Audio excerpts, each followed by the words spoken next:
Bien, Bea, muchísimas gracias. Estamos a 1 minuto de las 9 de la mañana. Abrimos la primera entrevista de la jornada y le damos la bienvenida al precandidato a la presidencia por el Partido Independiente y ex ministro de Trabajo, Pablo Mieres. ¿Cómo anda? ¿Qué tal? Muy bien, la verdad que muy bien. Un gusto.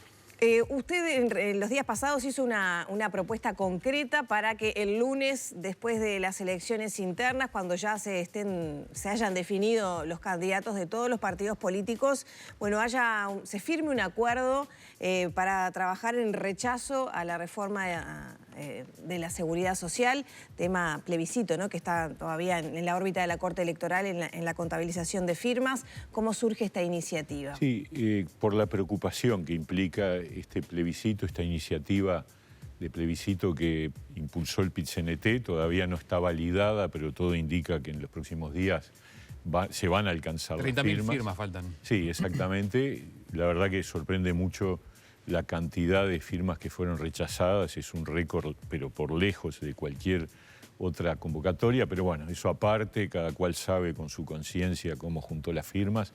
Lo importante es que seguramente hay un 10%, que es lo que dice la Constitución. ¿Usted cree que hubo alguna irregularidad? No, irregularidad no, pero se ve que no hubo un buen filtro, que otras veces sí ocurre. Porque en el PIT-CNT señalaban que hay renglones vacíos en las hojas y eso cuentan como no válidas, pero es que no hay firmas. Bueno, o sea, la Corte da garantías a todos, son parejas de funcionarios, donde además los funcionarios tienen adscripciones partidarias definidas, con lo cual se da garantías de que las distintas posiciones están presentes. También en la Corte misma hay una distribución que da garantías de representación. ¿Cree que hubo fraude, como se ha señalado por parte de fraude, la gente? No, lo que hubo fue una falta de prolijidad que en general, sobre todo el PIT-CNT, que está acostumbrado a juntar firmas, se hace un tamiz y se analiza bien antes de entregarlas. Pero, bueno, independientemente de eso, lo importante es que se llegaría al requisito constitucional del 10%. Hay que decir también que es eso, estamos hablando del 10-12% de la gente que firmó. O sea, no estamos hablando de un respaldo masivo ciudadano a esta iniciativa. Estamos hablando de que se cumple con la iniciativa plebiscitaria prevista en la Constitución.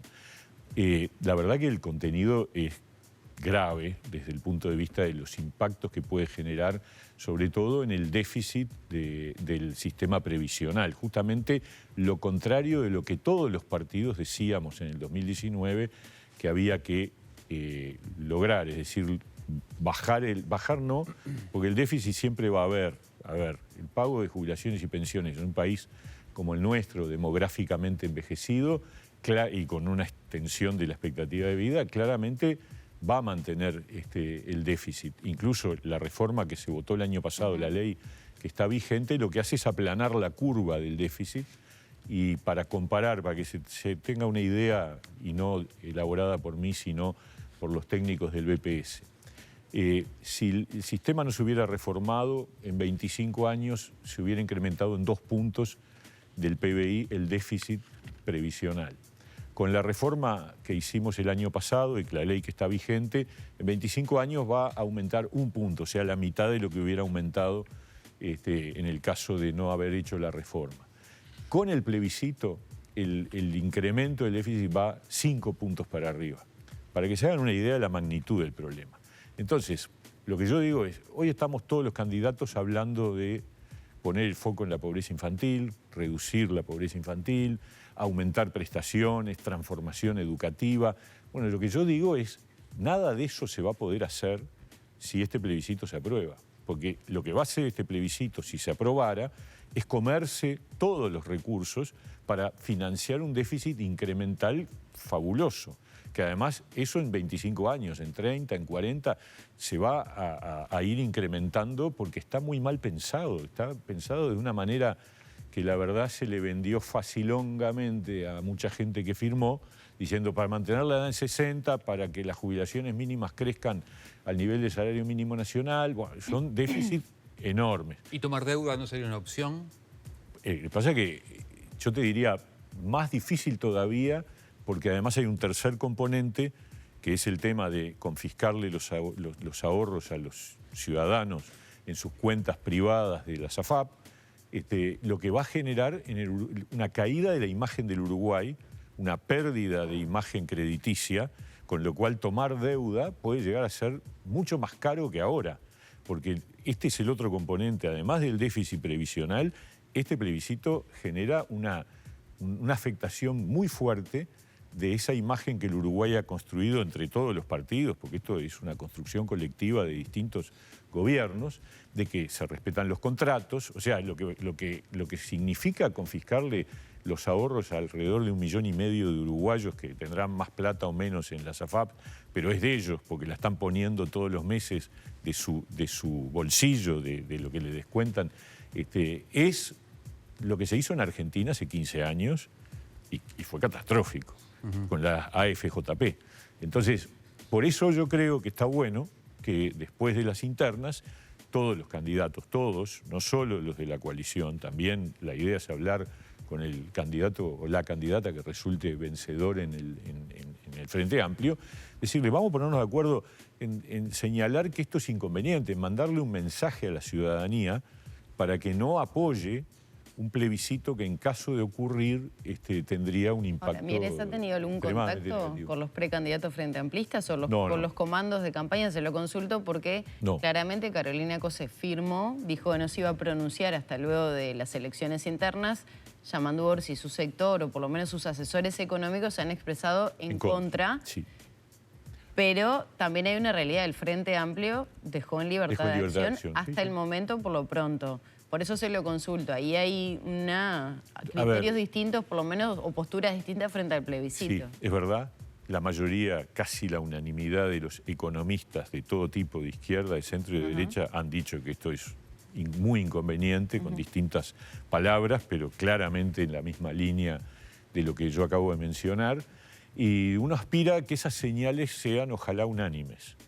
¿Por qué? Y porque la ciudadanía tiene que escuchar estas preocupaciones, estas alertas. De todas maneras, nosotros, si esto no caminara, nosotros el 1 de julio o el 2 veremos, porque veremos los impactos de los resultados, pero vamos a hablar con los candidatos, vamos a presentarle un documento muy cortito, muy estrictamente dedicado al tema del plebiscito para no generar ninguna implicancia, porque todos sabemos, estamos en campaña electoral, es simplemente decirle a los ciudadanos, miren, esto no está bueno, no es aconsejable que ustedes voten este plebiscito. Ahora, una cosa es si está en la mesa Orsi o si en la mesa está Cose.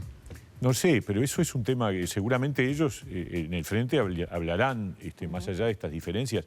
A mí me sorprendió mucho que el Frente dejara en libertad de acción, más me sorprendió que Cose firmara y luego dijera que no sabe si está de acuerdo. Pero hay varios frente amplistas que han decidido firmar para poner a consideración, más allá que no lo voten en el plebiscito. Sí. Y bueno, yo cada uno es político, yo creo que una responsabilidad de un político es decirle a la gente qué opina sobre los distintos temas. Para eso representa. Y no decirle, decir, mira, yo firmo para que la gente resuelva. No, pero ¿tú qué le decís a la gente, a tu gente que tú representás? Yo creo que tenés una obligación, un deber moral de decirle, mira, lo que yo pienso es esto. Y decir que no lo estudió me parece peor todavía, porque firmaste y no lo estudiaste todavía. ¿Usted tiene información de que hay o haya algún tipo de inversión o de emprendimiento o algún señalamiento de que se ha enlentecido determinada decisión de invertir en Uruguay producto de esta indefinición en torno a la reforma de la Seguridad Social? Yo no tengo ninguna información que no sea pública. Las que son públicas claramente han indicado desde distintos sectores de actividad que ese plebiscito es inconveniente. Eso lo hemos visto todos. Es decir, los sectores que están vinculados a la actividad económica, lo que pasa es que yo creo que hay una sensación de que, bueno, primero vamos a ver si están las firmas, ahora esto se estaría despejando en estos días, y después hay que ver cómo reacciona el sistema político. O sea, que yo creo que esto que nosotros promovemos desde el Partido Independiente es justamente ayudar a crear un clima de confianza y no generar 4 meses, que serían los 4 meses que faltan para el plebiscito, de incertidumbre que podría alentar justamente dudas en inversiones. Pero no tengo información directa. ¿Cree que el Frente Amplio podría apoyar esta propuesta, esta iniciativa que lleva adelante usted? Ojalá, me gustaría. Lo digo con franqueza. Porque sabe que sería pararse a la vereda enfrente del PIT-CNT, por ejemplo. Sí, pero en el PIT-CNT esto no salió por unanimidad, es clarísimo, ¿no? Es decir, yo sabemos todos que en la mesa representativa del PIT-CNT hubo 3 tercios cuando se tomó esta decisión. Solo un tercio, el tercio mayor, propuso esto. Había otras 2 posiciones. Una que decía que no había que juntar firmas, que había que cambiar la ley cuando eventualmente la oposición ganara. Otra que decía que había que simplemente derogar la ley del año pasado. Y esto. Esta era la peor y ganó por 2 votos por encima de los otros 2 tercios. Entonces también dentro del PIT-CNT, a ver, si ustedes llaman a los dirigentes de AEBU, a ver, si este plebiscito se aprueba, la caja bancaria se funde, porque el acuerdo que hubo, la ley nueva, tiene un fundamento para darle viabilidad a la caja bancaria, que es que la edad de retiro sea 65 años. Ahora, tú pones en la Constitución que es 60, por lo tanto, se cae ese artículo de la ley, pues se vuelve inconstitucional y la caja bancaria empieza otra vez a tener un problema de viabilidad. Lo mismo la caja de profesionales que todavía tiene pendiente la reforma, pero que un componente es ese, y lo mismo la notarial.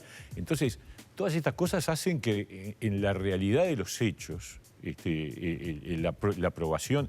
Además, otra cosa, el requisito de 60 años en la Constitución, o sea, la edad de retiro en la Constitución, no existe en ningún país del mundo. Seríamos un caso raro, nuevo. ¿Por qué? Sencillamente porque la edad de retiro es una variable que se mueve, tiene que moverse, porque las características demográficas de un país van cambiando. Entonces vos tenés que tener esa flexibilidad.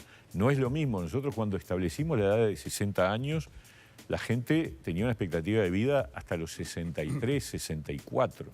Ahora, cuando vos llegás a los 60 años, la expectativa de vida son 20 largos años, o sea, 25, 30, entre 25 y 30 años. Le cambio un poquito de tema. ¿Cuál es el objetivo del Partido Independiente para esta instancia electoral cuando no hay competencia para candidatura a la presidencia? Sí, la Convención Nacional, quizá un poco más en la parte metropolitana del país. ¿Cuál es el objetivo para esta instancia del Partido Independiente? Primero decir, sí, nosotros ya estamos acostumbrados a llegar a estas instancias sin competencia por la candidatura presidencial y en general en los departamentos. Quiero decir que en esta oportunidad hay competencia en Montevideo entre 4 listas que representan 4 agrupaciones dirigidas por compañeros que obviamente van a aspirar luego a candidaturas a diputados por Montevideo. O sea que ahí sí hay una cosa que tampoco se dirime, porque cada una de esas agrupaciones puede continuar por sí sola hasta octubre, presentando sus listas a diputados. Pero es cierto que es un partido que tiene ese problema histórico, que ya lo conocemos, de que no hay un aliciente especial porque hay comparado con los partidos que eligen candidato a presidente entre varias opciones.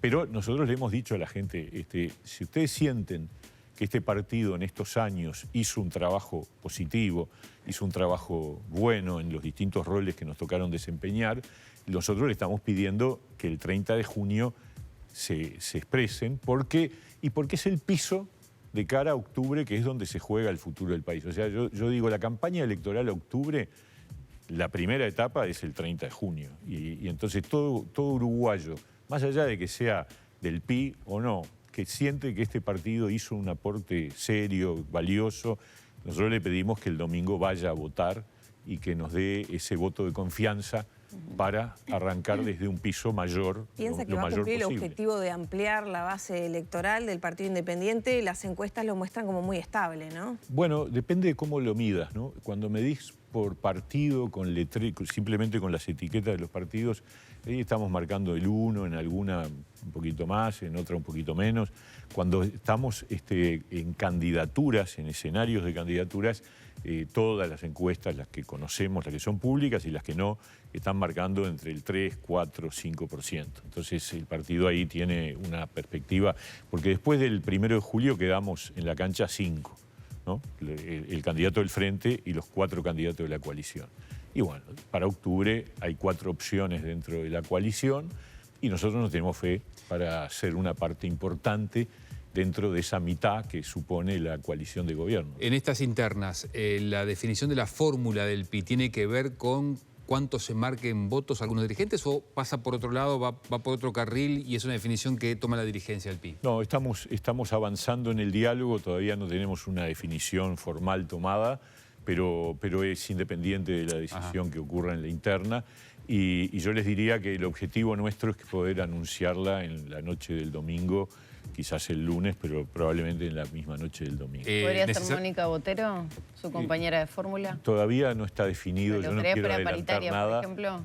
Mónica primero fue la compañera de fórmula del 2019 y ha tenido una gestión en mujeres muy buena, lo mismo que muchos otros compañeros, que la verdad cuando uno mira el balance de nuestra participación en la gestión de gobierno, tenemos un balance muy positivo. Esa es la verdad, de resultados valiosos, de gente con competencia en los temas que le tocó abordar. ¿Y piensa que la gente tiene ese concepto integrado, esa mirada? Yo creo que quedó valora. diluido en la coalición, que es el gran peligro de participar en una coalición con varios partidos políticos, ¿no? Yo tengo primero tengo la convicción de que esta dimensión, gestión de gobierno, gestión de políticas, era una asignatura pendiente para el Partido Independiente. Porque el Partido Independiente es un partido que funcionaba bien a nivel legislativo, que todos los rankings que hacían los especialistas mostraban producción legislativa, presencia, responsabilidad de todos los que nos tocó en su momento ser legisladores, pero era un partido parlamentario. Y además un partido que hacía buenos programas, con muy buenos técnicos, eso también es reconocido por los analistas, pero no habíamos tenido la prueba en la cancha de la gestión. Y la verdad, cuando uno escucha a la gente, al ciudadano común que te dice, te felicito, no sé qué, se da cuenta de que la gente valora más las tareas ejecutivas que las parlamentarias. ¿Por qué? Porque probablemente la gente tiene asociado el hacer, o sea, el presidente, los intendentes, los ministros, los presidentes de empresas públicas, eso es como que ahí se ve qué es lo que se hace. Pero en realidad es injusto con el Parlamento, porque el Parlamento es el que decide qué es lo que se hace, ¿no es verdad? Pero la gente ve el Parlamento y ve gente que habla, y ve el rol ejecutivo y ve gente que hace. Y a nosotros siempre habíamos estado en el lugar del Parlamento. Entonces ahora yo creo que nosotros hemos ganado credibilidad y tenemos perfil propio. Porque esa es la otra pregunta que tú me hacías. Sí, efectivamente, nosotros hemos estado en roles que tienen que ver con temas sensibles socialmente y por eso decimos que queremos crecer para pesar más en lo que tiene que ver con las condiciones sociales del Uruguay y particularmente las políticas sociales. Si la coalición vuelve a ganar, ¿a usted le gustaría repetir en el Ejecutivo o está extrañando justamente esto del Legislativo de generar? Es una pregunta, la verdad, primero corramos la carrera, veamos los resultados. El partido yo creo que va a crecer mucho y tenemos convicción de que va a haber un reequilibrio en los pesos internos. ¿Cuánto sería una buena votación del Partido Independiente en octubre? Bueno, una que por lo menos llegara a volver a estar en las dos cámaras y de allí para arriba, como dice el eslogan nuestro, de acá para arriba, todo lo que venga. Nos tenemos fe para pelear espacios crecientes porque creo que dentro de la coalición hay una valoración positiva dentro del votante de la coalición, pero también fuera del votante de la coalición. Gente que no es de la coalición, pero que puede decir, bueno, esta gente llevó adelante un planteo, me tocó a mí particularmente el Ministerio de Trabajo, y nos vamos con más empleo y mejor salario. Eso es una realidad incontrastable, ¿no? Sobre eso quería consultarle porque hay varias propuestas de diferentes candidatos dentro de la coalición. Pienso en Laura Raffo señalando que se va a poder crear 15.000 puestos de trabajo. La propuesta de Tabaré Viera dentro del Partido Colorado de la reducción de la jornada laboral o de la semana laboral. Usted le tocó estar al frente de la cartera de trabajo y muchas de las iniciativas que hoy se proponen, que tiene que ver con el fomento del empleo juvenil, esos incentivos a las empresas, no han dado el resultado tal vez que se esperaba por parte del gobierno. ¿En esa línea cree que son viables esas propuestas? A ver, vamos por partes. La de la reducción de la jornada de trabajo que plantea Tabaré Viera tiene un presupuesto que si no se consigue es imposible realizarlo, que es la mejora de la productividad de la actividad empresarial. Porque si tú decir, bueno, vamos a bajar. De hecho, los casos en donde ha habido reducción de la jornada laboral, el caso de la bebida, el caso de la construcción en algunos aspectos, siempre estuvo atado a indicadores de productividad. Que se cumplan con los objetivos. Y lo que pasa es que si no, el problema es quién absorbe, porque ahí hay un costo, aumenta el costo laboral.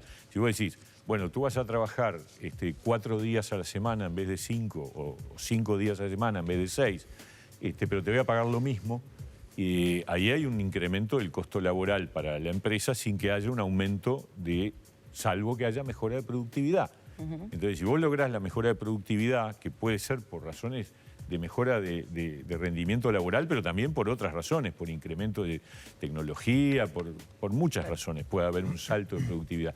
Por eso nosotros, cuando surgió todo este tema, desde el Ministerio el año pasado instalamos una comisión que sigue funcionando, que está integrada por gente del PIT-CNT y de las cámaras empresariales y del propio Ministerio, que está discutiendo qué medidas hay que tomar para mejorar la productividad del país y de cada sector de actividad, porque son diferentes.